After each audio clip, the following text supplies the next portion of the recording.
Hello, Wildcats. I'm Olivia Bontempo with WCAT, and with the 2020 election approaching, I'm here with Mr. Monahan to talk more about some of the wild elections from the past. So, my first question for you is, who was James Callender? Oh boy. So James Callender fled Scotland, his home country, because of some things he'd written, and then he came to the U.S. and kept being sort of a scandalous, slandering writer. And he even was open enough to basically take pride in sort of abusing our freedom of the press in this way. Now, he gets hired by one of the candidates in the presidential election of 1800, and this is Americans basically were crazy to consider electing someone without abilities and without virtues.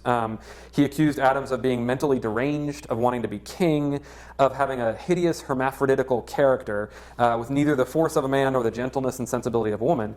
Now, for those of you who don't know what hermaphroditism is, it's a complicated, real biological phenomenon that can involve someone having a male and female set of reproductive organs. Now, Callender intended this as an insult based on stereotypes, and that obviously was morally inappropriate at the time, as it would be today.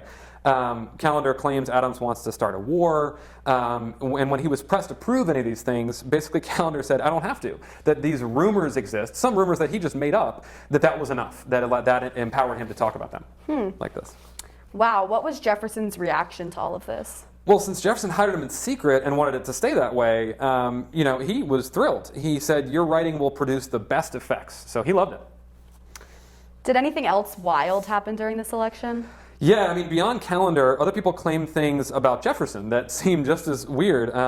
One person claimed that Jefferson had died. Another person basically said that shall we continue in allegiance to God and a religious president, or impiously declare for Jefferson and no God? I'm sorry, what? So yeah, Jefferson was basically a deist, which is a type of religious belief that was not strict enough for some Americans.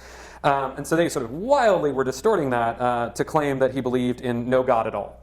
What ended up happening with this? So Jefferson won. And what's particularly interesting is that after the election, the sun rose in the morning and Americans continued to fight over politics. And they also continued to live their lives. So some members of Jefferson's party would later become among the most devoutly religious people in America.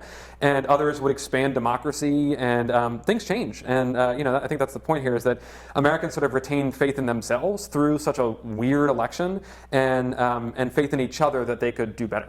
Thanks, Mr. Monahan. Americans can do better. Check in with us next week to hear more about an underwater tunnel across the Atlantic.